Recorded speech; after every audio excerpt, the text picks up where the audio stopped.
నమస్కారం. It's UTV ప్రేక్షకులకు స్వాగతం. నేను మీ డాక్టర్ శృతి. ఈరోజు ఒక విభిన్నమైన, విశిష్టమైన గురువుని మీకు పరిచయం చేయబోతున్నాం.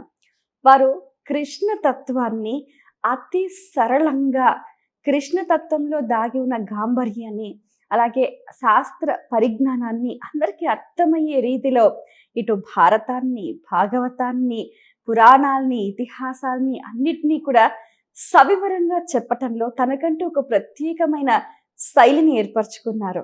ఇదే కాకుండా ప్రతి ఒక్కరికి సన్నిహితంగా అసలు భగవత్ తత్వాన్ని మనం ఎలా అర్థం చేసుకోవాలి, ఎలా నడుచుకోవాలి, ఎలా ఆకలింపు చేసుకోవాలి, భగవంతుడికి మనం దగ్గరగా ఉండాలంటే మనలో ఎలాంటి లక్షణాలు పెంపొందించుకోవాలి, ఇలాంటి ఎన్నో విషయాలు, మాటలకు అందని భావాల్ని వారి వాక్కుల ద్వారా, వారి చూపు ద్వారా, అలాగే వారి వ్యక్తిత్వం ద్వారా అందరికీ పరిచయం చేయటంలో సిద్ధహస్తులనే చెప్పుకోవాలి.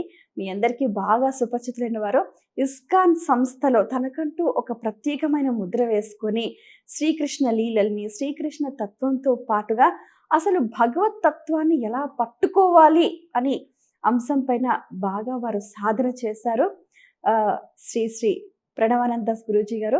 మరి వారితో మాట్లాడి మరిన్ని విషయాలు వారి మాటలు తెలుసుకుందాం. ఈనాటి కార్యక్రమం ప్రారంభిద్దాం. నమస్కారం ప్రభుజీ. మీరు గురువులు, తర్వాత మీరు ఎలా ఉన్నారు? ముందు బాగున్నాను గురూజీ. చాలా సంవత్సరాల తర్వాత మళ్ళీ మనం ఇంటర్వ్యూ చేస్తున్నాం. Thank you Guruji. మీకు గుర్తుంది అది మాకు చాలా సంతోషం. హరే కృష్ణ. ప్రభుజీ, అసలు ఇస్కాన్లో మీకంటూ ఒక ప్రత్యేకమైన స్థానం. అసలు ఇస్కాన్ సంస్థ యొక్క ప్రాముఖ్యత, మీరు ఇస్కాన్లో ఉండటంలో ఉన్న విశేషాలు. యాక్చువల్గా మాకు స్థానం ఒకటే. ప్రభుపాదుల వారి యొక్క శిష్యుల యొక్క సేవకుడి యొక్క సేవకుడిగా ఉండటమే మా స్థానం. ఇక్కడ మాది పెద్ద స్థానం కాదు, చాలా చిన్న స్థానం. యాక్చువల్గా భక్తిలో భగవంతుడి దగ్గర మనం ఎంత గొప్ప వాళ్ళమి అని మనం అనుకుంటే అంత దూరం అయిపోతాం భగవంతుడి దగ్గర నుంచి. మనం ఎంత భగవంతుడి దగ్గర నుంచి దూరంగా ఉన్నామో తెలుసుకోవటమే భక్తి అంటే. మనం ఎప్పుడు ఏమనుకుంటామంటే నేను చాలా గొప్ప భక్తుడిని, నేను చాలా గొప్ప భక్తురాలిని, నాకెంత భగవంతుడు అంటే భక్తి అని అనుకుంటా. కానీ నిజంగా భక్తి వచ్చినప్పుడు మనకు అనిపిస్తుంది, ఓ భగవంతుడి దగ్గర నుంచి నేను ఇంత దూరంగా ఉన్నానా, నేను ఎట్లా భగవానుడి దగ్గరికి వెళ్ళగలుగుతాను అని. అది నిజమైన భక్తి భావన. కాబట్టి మన సంప్రదాయంలో చెప్తారనమాట, భగవంతుడి యొక్క, భక్తుల యొక్క, సేవకుడిగా ఉండటమే అత్యంత విశేషమైన స్థానము, చాలా సేఫ్ పొజిషన్ అనమాట. అయితే మీరు అంటున్నారు ఇస్కాన్లో మేము ఎందుకు వచ్చాము అని. శ్రీల ప్రభుపాదుల వారు 70 సంవత్సరాల వయసులో ప్రపంచవ్యాప్తంగా భ్రమణ చేసి కృష్ణ భక్తి యొక్క మార్గాన్ని, గౌడీయ వైష్ణవ సంప్రదాయం యొక్క వైభవాన్ని చెప్పారనమాట. మేము ఇంజనీరింగ్ చదువుకుంటున్న రోజులలో మేము బయట చూసే వాళ్ళము, అందరు ఎలా ఉన్నారు, అసలు ఎంత కల్మషమైన మనసుతో ఉన్నారు, ఎన్ని చెడు అలవాట్లు ఉన్నాయి, ఎలా మాట్లాడుతున్నారు, వీటన్నిటిని చూసి ఎప్పుడైతే మేము భక్తులతో పరిచయం ఏర్పడిందో, ఇస్కాన్ భక్తులను కలిసామో, అప్పుడు మాకు అనిపించింది, అరే వీళ్ళందరూ వైకుంఠం నుంచి దిగొచ్చారా, ఇంత ప్రేమగా, ఇంత అభిమానంతో, ఇంత ఆప్యాయతతో మాట్లాడుతున్నారు. అయితే మాకు అది మొట్టమొదటి ఇంప్రెషన్. తర్వాత ఎప్పుడైతే వారి యొక్క సత్సంగాలకి వెళ్తూ భగవద్గీత వినటం ప్రారంభం చేశామో, చిన్నప్పటి నుంచి శాస్త్రాన్ని వింటూ ఎంతోమంది గురువుల దగ్గర నుంచి భగవద్గీత, రామాయణాదులు వింటున్న శ్రీల ప్రభుపాదుల వారు చెప్పిన విషయాలు, మా గురువు గారు చెప్పిన విషయాలు వింటే మాకు చాలా చాలా మనసుకి దగ్గరగా అనిపించాయి. వీరి యొక్క మార్గంలో నేను తప్పకుండా భగవంతుని చేరుకుంటాను ఒక నమ్మకం మాకు కలిగిందనమాట. అప్పుడు శ్రీల ప్రభుపాదుల వారి లీలామృతము అని వారి యొక్క చరిత్ర అవి చదివినప్పుడు వారు ఎంత కష్టపడ్డారు. నిస్వార్థమైన త్యాగముతో కూరుకున్న కేవలము గురుభక్తితో మాత్రమే వారు ఈ మహత్కరమైన కార్యాన్ని సిద్ధం చేశారు. ఎలా మీరు ఆశ్చర్యపోతారు చెప్తే, 40 రూపాయలు చేతిలో పట్టుకొని అమెరికాకి వెళ్ళారు. 40 రూపీస్. అసలు దాంతో ఏమీ రాదు. అది కూడా ఏ షిప్లో, ఇప్పుడు చూడండి మనం అంటే టికెట్ వెళ్తాము, లేదా షిప్లో వెళ్ళారంటే క్రూజ్, అలాంటి క్రూజ్ లైనర్ అంటారు, వాటిలో వెళ్తారు. కానీ వారు వెళ్ళింది కార్గో షిప్లో. అంటే గూడ్స్ పంపిస్తారు చూడండి, అందులో ఒక చిన్న ఒక రూమ్ లాంటిది ఇస్తే అందులో వెళ్తే వారికి మార్గ మధ్యంలో 2 హార్ట్ అటాక్స్ వచ్చాయి. 3వ హార్ట్ అటాక్ వస్తే వారి శరీరాన్ని వదిలిపెడతారు అన్న పరిస్థితిలో ఉండేది. సీ సిక్నెస్ అంటారు, మీరు ఓషన్లో వెళ్ళుంటే మీకు తెలుస్తుంది. కంటిన్యూస్గా సీ సిక్నెస్, వామిటింగ్లు, వీటన్నిటిలో వారికి భగవంతుడి పట్ల ఉన్న శరణాగతి. శ్రీల ప్రభుపాదుల వారంటే వారి ఒక చిన్న ఉదాహరణ మీకు చెప్తున్నాను. వారన్నారు, కృష్ణ నువ్వు నన్ను ఇంత దూరం తీసుకొచ్చావంటే ఏదో నాతోటి చేయించుకోవాలి అనే భావన నీకు ఉండుంటుంది. నేను ఏం చేస్తాను ఏం చెయ్యను అనేది పక్కకు పెట్టేస్తాను, నువ్వు ఏం చేయిస్తే అది నేను చేస్తాను అని నమస్కారం చేసుకుంటే ఆ రోజు రాత్రి వారి కలలో శ్రీకృష్ణ భగవానుడు ఒక బోటుని తీసుకెళ్తూ మొత్తం దశావతారాలందరూ కూడా వీరిని కాపాడుతున్నట్టుగా వారి కల వచ్చిందనమాట. మరుసటి రోజుకి వారికి నయమైంది. అప్పుడు వారు బాస్టన్కి వెళ్తే, ఇప్పుడు చూడండి అందరూ అమెరికా అమెరికా అమెరికా అంటారు. ప్రభుపాదుల వారు అమెరికాకి వెళ్ళినప్పుడు చూసి, అయ్యో ఇలాంటి ప్రజలు పాపం ఎంత భౌతికమైన ఎంజాయ్మెంట్, ఇంద్రియ భోగంలో పడిపోయారు, వీరికి నేను ఏమిచ్చి కృష్ణుడిని పరిచయం చేయగలిగాను అని వారిని చూసి జాలిపడ్డారు. జాలి, అయ్యో వీళ్ళకి భగవంతుడు అంటే తెలియలేకపోయిందే, వీరందరూ ఇంత భగవంతుడి దగ్గర నుంచి దూరంగా ఉన్నారే అని జాలి వేసి, కృష్ణ వీళ్ళందరికీ ఎలాగో అలాగా నీ యొక్క భక్తి భావన గురించి చెప్పేటట్టుగా నన్ను అనుగ్రహించు అని ప్రార్థన చేసి వెళ్ళారు. వెళ్ళినప్పుడు ఏమైంది, ఎంత అద్భుతంగా ఎన్ని కష్టాలు పడ్డారండి. అద్భుతం తర్వాత వచ్చింది అనుకోండి, కానీ కష్టం పడిన రోజులలో ఇలాంటి చిన్న హాల్ కూర్చునేవారు ప్రవచనం చెప్పడానికి. ఇప్పుడు చూడండి ఇక్కడ ఇంతమంది వేలాది మంది భక్తులను చూస్తున్నారు మీరు. అప్పుడు ఒక్క ఆయన 70 సంవత్సరాలు వారే వంట చేసేవారు, వారే ప్రవచనం చెప్పేవారు, వారే వడ్డించేవారు. అయితే అప్పుడు పాశ్చాత్యులకు తెలియదు కదండి. ఇప్పుడు మనకంటే సాంప్రదాయము, మడి, ఆచారము, ఆచమనము అన్నీ తెలుసు. వారు ఏం చేసేవారు, తినేసి వెళ్ళిపోయేవారు. ప్రభుపాదుల వారు అందరి ఎంగిళ్ళు తీసేవారు, అటు తూర్చేవారు. ఒక సన్యాసి. ఎందుకు? వారిని ఎలా చూశారు, అరే వీరు కృష్ణుడి యొక్క భగవంతుడి యొక్క భక్తులు, కానీ వారికి తెలియదు. నేను వారికి సేవ చేసుకొని వారిని భగవంతుడి దగ్గరికి తీసుకొస్తే వారు మంచి భగవంత్ మార్గంలో నడిచే ఒక కెపాసిటీ ఉన్నవాళ్ళు అని నిస్వార్థమైన భావనతో సేవ చేస్తూ నెలల తర్వాత ఒక ఆవిడ వచ్చిందట ఆయన దగ్గరికి. వచ్చి, స్వామీజీ మీరు అన్నీ మీరే చేసుకుంటున్నారు కదా, ఎప్పుడు సహాయం అడగరు కదా, మీకేమైనా సహాయం చేయొచ్చా అంటే ప్రభుపాదుల వారు అన్నట్టు, ఇన్ని రోజుల నుంచి వెయిట్ చేస్తున్నా ఎవరైనా అడుగుతారేమో అని. అలా మెల్లమెల్లగా స్టార్ట్ అయిన ప్రయాణము 10 సంవత్సరాలలో 14 సార్లు ప్రపంచం మొత్తం భ్రమణ చేశారు. 10,000 మంది శిష్యులకు ఉపదేశం చేశారు. 108 కృష్ణ మందిరాలు స్థాపన చేశారు 10 సంవత్సరాల వయసు. అది వారి యొక్క ఘనత. గ్రేట్. కాబట్టి భగవంతుడిని నమ్ముకొని భగవంతుడికి శరణాగతి చేసిన భక్తులకి భగవంతుడు కాపాడుతాడు. భగవంతుడి యొక్క దిశానిర్దేశముతోటే ఈ యొక్క మార్గము, సంప్రదాయము ముందుకెళ్తుంది అన్నదానికి ప్రభుపాదుల వారు ఉదాహరణ. ఈ భాగ్యనగరంలో కూడా మహద్భాగ్యం భాగ్యనగరం ఏంటి అంటే, ఇక్కడ ప్రభుపాదుల వారు స్వయంగా ప్రతిష్ఠ చేసిన శ్రీమూర్తులు. కేవలం భారతదేశంలో 5 ప్రదేశాలలో ప్రభుపాదుల వారు స్థాపన చేసిన శ్రీమూర్తులు ఉన్నాయి. అందులో ఒకటి మన భాగ్యనగరంలో ఉంది. అది మన భాగ్యనగరం యొక్క భాగ్యము. ఇంకొక మహద్భాగ్యం ఏంటంటే, మనమున్న ఈ సమయంలో 50వ వార్షికోత్సవం మనం చేసుకుంటున్నాం. 50 సంవత్సరాల పండుగ. ఈ వార్షికోత్సవ వేడుకల్లో మీరు పాల్గొనటం అంటే, ఇంతమంది కృష్ణ భక్తుల్ని ఒక వేదికలో మీరు కలుసుకోవటం చాలా అంటే ఎలా అనిపిస్తుంది? చాలా సంతోషం. యాక్చువల్గా మేము ఫస్ట్ వచ్చిన ఇస్కాన్ మందిరం కూడా రాధా మదన్ మోహన్ మందిర్, ఇస్కాన్ హ్యాబిట్స్. కాబట్టి చిన్నప్పుడు మేము చదువుకుంటున్న సమయంలో మా స్కూల్ ఇక్కడే దగ్గరలో ఉండేదన్నమాట. అయితే మాకు తెలిసి మేము 5th క్లాస్లో ఉన్నప్పుడు ఫస్ట్ టైం వచ్చాము ఇక్కడికి. రాధా మదన్ మోహన్ దర్శనం చేసుకున్నాం. అప్పటి నుంచి ఈ భక్తులు చూసిన, కీర్తన చూసిన, ఇక్కడ ఉండే ప్రేమ ఆప్యాయతలు చూసినా మాకు చాలా చాలా నచ్చేదన్నమాట. కాబట్టి ఎప్పుడు సమయం వచ్చినా ఇక్కడికి వస్తూ ఉండేవాళ్ళం. 50వ వార్షికోత్సవం చేసుకుంటున్నామండి ఈ ఆలయానికి, మీరు తప్పకుండా ఇక్కడ ఉండాలి అని అంటే తప్పకుండా అన్ని కార్యక్రమాలు పక్కన పెట్టేసి ఇక్కడికి వచ్చేసారు. వేలాది మంది భక్తులు వస్తున్నారు. రోజుకి 20-30 వేల మందికి ఉచిత అన్నదానం చేస్తున్నారు. మీరు చూసారంటే కార్యక్రమానికి వచ్చిన వాళ్ళందరికీ పొద్దున, మధ్యాహ్నం, రాత్రి ప్రసాదాలు పెడుతున్నారు. భగవంతుడికి అద్భుతమైన సేవలు చేస్తున్నారు. చూడండి ఇస్కాన్ మందిరం ఎలాంటిది అంటే, సమాజ సేవ, భగవత్ సేవ, ధర్మ ప్రచారం వీటన్నిటినీ కలిపి చేస్తుంది. గో సంరక్షణ, ఇక్కడ చూసారా గోశాల, అక్కడ భగవానుడి యొక్క మందిరం. రోజు కూడా 6 సార్లు నివేదన. పొద్దున 4 గంటల నుంచి రాత్రి 9 గంటల వరకు 6 నైవేద్యాలు భగవానుడికి.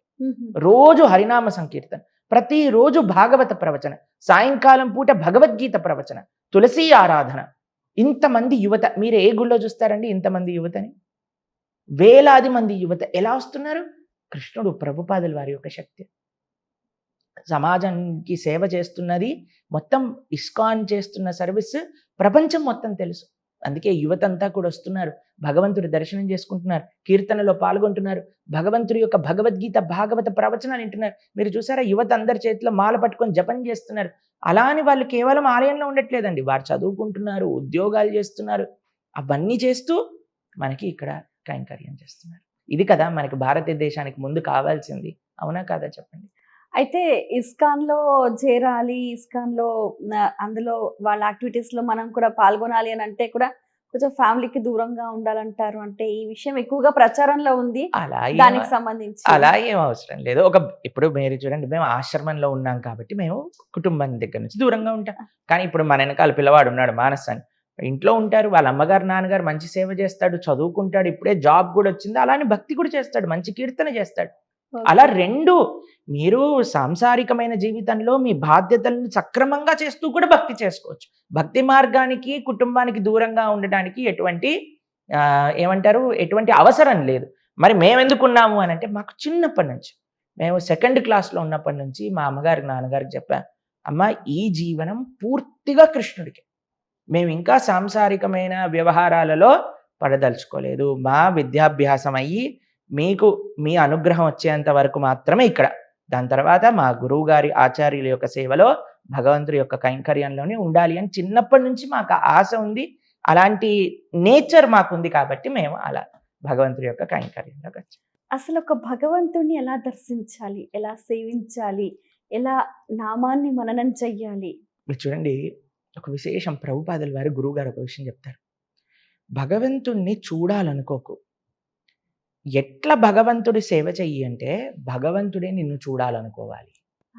రైట్. మనం ఏం చేస్తాం, అందరిని తోసేసి నేను ముందుంటాను, ఆ. నేను లైన్లో ముందు చూడాలి, భగవంతుని నేను చూస్తే నాకు ఎక్కువ కృప. ప్రభుపాదుల వారి గురువు గారు అంటారు, నువ్వు చూసినంత మాత్రం చేత భగవంతుడు అర్థం కాడు, భగవంతుడు నిన్ను చూడాలి అనేటట్టుగా నువ్వు ఉండు, అలా ప్రవర్తించు, అలా 10 మందికి సహాయం చెయ్యి, మంచిగా మాట్లాడు, అందరితో ప్రేమగా ఉండు. అప్పుడు ఏమవుతుందంటే, అయ్యో నేను చెప్పిన మాటను వినే ఇంత మంచి పిల్లవాడిని నేను చూడాలి అని భగవంతుడు మన కోసం వస్తాడు. అది భక్తి భావన అంటే. భక్తి అంటే మనం చూడటం కాదు, దేవుడు మనం చూసేటట్టుగా మనం జీవించాలి. రైట్. ఇది అది చాలా అత్యంత బాగుంది. ఈ లైన్ బాగా నచ్చింది. ప్రభుజీ, మీ దగ్గరికి కూడా చాలా మంది వస్తూ ఉంటారు. మీ ప్రవచనాలు చాలా చక్కగా అందరూ వింటూ ఉంటారు, మంచిగా స్పందిస్తూ ఉంటారు. ముఖ్యంగా గోవు, గీత, గంగ మన భారతీయ సనాతన సంప్రదాయంలో వీటికి ఎక్కువగా ప్రాధాన్యత స్థానం ఉంది. వీటిని నిత్య జీవితంలో ఏ విధంగా మనం ఇముడ్చుకోవాలంటారు? మనము ఏం చెయ్యాలి అనంటే, గోమాత సేవ చెయ్యాలి, గంగామాత స్నానం చేయాలి, గంగామాత యొక్క ఆరాధన చేయాలి, గీతామాత యొక్క పఠనము చేయాలి, గీతామాతను అర్థం చేసుకోవాలి. ఒకసారి మేము ఒకళ్ళ ఇంటికి వెళ్ళాం, మీ ఇంట్లో భగవద్గీత ఉందండి అంటే, ఉందండి అక్కడ చూడండి అని, భగవద్గీత నిండా కుంకుమ పసుపు అన్నీ వేసేసారనమాట. మేము అన్నా, ఏం చేశారమ్మా అని అంటే, భగవద్గీత పూజ చేశామండి. అప్పుడు మేము చెప్పాం, భగవద్గీత పూజ అంటే కుంకుమ పసుపు ఆరతి పుష్పాలు అక్షంతలు వేసి కాదమ్మా, భగవద్గీత యొక్క ఆరాధన అంటే భగవద్గీతను అధ్యయన చేయుట. ఒక్కొక్కళ్ళకి ఒక్కొక్క విధమైన ఆరాధన ఉన్నది. భగవంతుడి యొక్క శ్రీమూర్తికి అభిషేకం చేస్తాం, భగవంతుడి యొక్క శాస్త్రములని అధ్యయన చేస్తాం. ఆరాధన, అధ్యయన, ఈ రెండు కూడా పూజలు. కాబట్టి గీతను చదివే విధానం ఏంటి అంటే, గీతను ఆరాధన చేసే విధానం ఏంటి అంటే, చక్కగా గురువు దగ్గరికి వెళ్ళి అధ్యయన చేయటం, అది మనం చేయాలి. ఒక గురువు అనుగ్రహం శీఘ్రంగా పొందాలి అని అంటే శిష్యుడు సాధన ఎలా ఉండాలంటారు? భగవంతుడు భగవద్గీతలో చెప్పారు, తత్విద్ది ప్రణిపాతేన పరిప్రశ్నేన సేవయ. ఫస్ట్ గురువు గారి దగ్గరికి వచ్చిన శిష్యుడు శరణాగతి చేయాలి గురువు గారికి. అయ్యా మాకు తెలిసింది ఇంత, మీకు తెలిసింది అంత, మీ జ్ఞానము మాకు ఇవ్వండి. మా జ్ఞానము ముఖ్యం కాదు, మీ జ్ఞానము నేర్చుకోవటం ముఖ్యం. నెంబర్ 1. నెంబర్ 2 సేవ.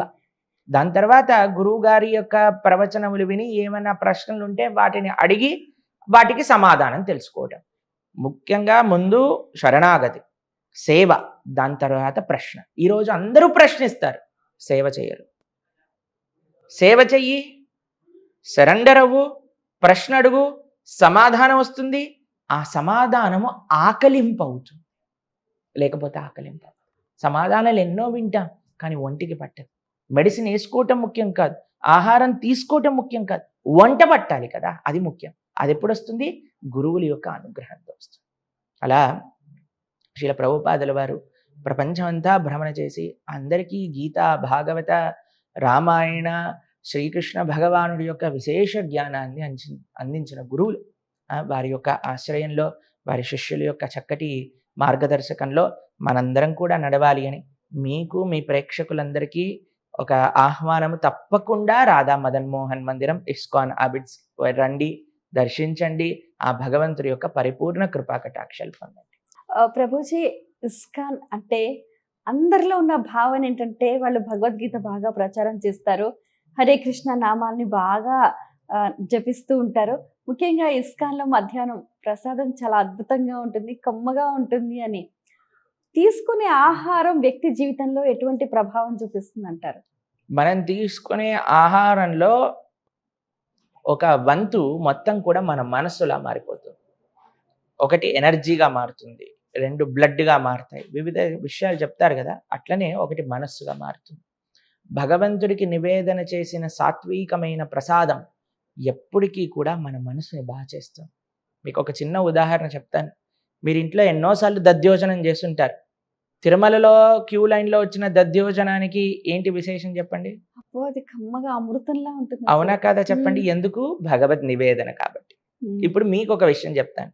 మీరు ఎప్పుడైనా మడితో భగవంతుడి యొక్క పూజ కోసం ప్రసాదాలు, నైవేద్యాలు తయారు చేశారనుకోండి, ఏమీ రుచి చూడకుండా భగవంతుడికి నివేదన చేశాక తీసుకున్నారనుకోండి, అన్నిట్లో ఉప్పు, కారాలు అన్నీ సరిపోయినట్టు మీకు ఎప్పుడైనా గోచరించిందా? చాలాసార్లు చెప్తారు, వ్రతం రోజు, మడిగా చేసిన రోజు, అరే అన్నీ బాగున్నాయి, అసలు ఉప్పే చూడలేదు, అయినా సరే ఎలా బాగున్నాయి? ఎందుకు అని అంటే మనము భగవంతుని ఆలోచిస్తూ వండుతాం. ఈరోజు అరే దేవుడికి నైవేద్యం పెట్టాలి, నైవేద్యం నైవేద్యం అనే భావన మంచి చేస్తుంది. ఇంకో ఉదాహరణ చెప్తాను. ఎవరిని అడిగినా మీకు అందరికంటే ఇష్టమైన ఆహారం ఏంటి అంటే మా తల్లి చేసింది అని చెప్తారు అందరు. అవునా కాదా చెప్పండి? అమ్మలందరూ కూడా వెళ్ళి ఏమైనా 5 స్టార్ హోటల్లో ట్రైనింగ్ చేసుకొని వచ్చారా చెప్పండి? చాలా సింపుల్గా అన్నము, పప్పు, రసం, కూర ఇదే చేసేది. అయినా సరే ఎందుకు నచ్చుతుంది? అమ్మ ప్రేమతో చేస్తుంది కాబట్టి. మనం శరీరము టేస్ట్ని కాదు పొందేది, అందులో ఉండే ప్రేమని. కాబట్టి మనస్సుకి ఆహారానికి డైరెక్ట్ సంబంధం. ఏ భావనతో వంట చేస్తున్నాం, ఏ భావనతో వడ్డిస్తున్నాం, ఏ భావనతో స్వీకరిస్తున్నాం, ఎవరికి పెట్టి స్వీకరిస్తున్నాం, వీటన్నిటిని మనం చూసుకోగలిగితే చాలా బాగుంటుంది. ఎందుకు ఇస్కాన్ మందిరంలో ప్రసాదం చాలా బాగుంటుందంటే భక్తులు కృష్ణ పరమాత్మ పైన ప్రేమతో చేస్తారు, ప్రేమతో నైవేద్యం పెడతారు, ప్రేమతో అందరికి ఇస్తారు, ప్రేమతో స్వీకరిస్తారు. కాబట్టి గోవింద అంటే నిజంగా పాపాలు పోతాయా అండి? గోవింద అంటే కేవలం పాపము పోవటం కాదు, పాపము చేసే ప్రవృత్తి పోతుంది. పాపము పోవటం గొప్ప విషయం కాదండి. ఇప్పుడు చూడండి, ఒకసారి స్నానం చేసాం, ఇక్కడ ఉండే ఏమంటారు మురికిపోయింది, మళ్ళీ మురికి పట్టదా? పడుతుందా లేదా చెప్పండి? ఏ స్థితి రావాలి అని అంటే మళ్ళీ అసలు మురికి పట్టని స్థితి రావాలి, పాపము అంటుకోని స్థితి రావాలి, పాపము చెయ్యకూడని స్థితి రావాలి. శంకర భగవత్పాదాచార్యుల వారు భజగోవిందం భజగోవిందం గోవిందం భజమూఢమతే సంప్రాప్తే సన్నిహితే కాలే నహి నహి రక్షతుడు. ప్రపంచంలో ఏ సాధనము మనల్ని రక్షించలేదు, భగవంతుడి యొక్క నామస్మరణ. అందుకే కలో దోష నిదేరాజన్ అస్తి ఏకోన్ మహాన్ గుణాన్ కీర్తనాతేవ కృష్ణస్య ముక్త సంగ పరం వ్రజేత్. శ్రీమద్ భాగవతం చెప్తుంది, కలియుగంలో ఎన్నో రకాల దోషాలతో నిన్నున్నదట, ఒకటే ఒక మంచి లక్షణం ఏమిటి కలియుగంలో అంటే భగవంతుడి యొక్క నామస్మరణ చెయ్యటం మాత్రము చేత జీవుడు తరించగలుగుతాడు. అటువంటి గోవింద నామస్మరణ అందరూ చేయాలి.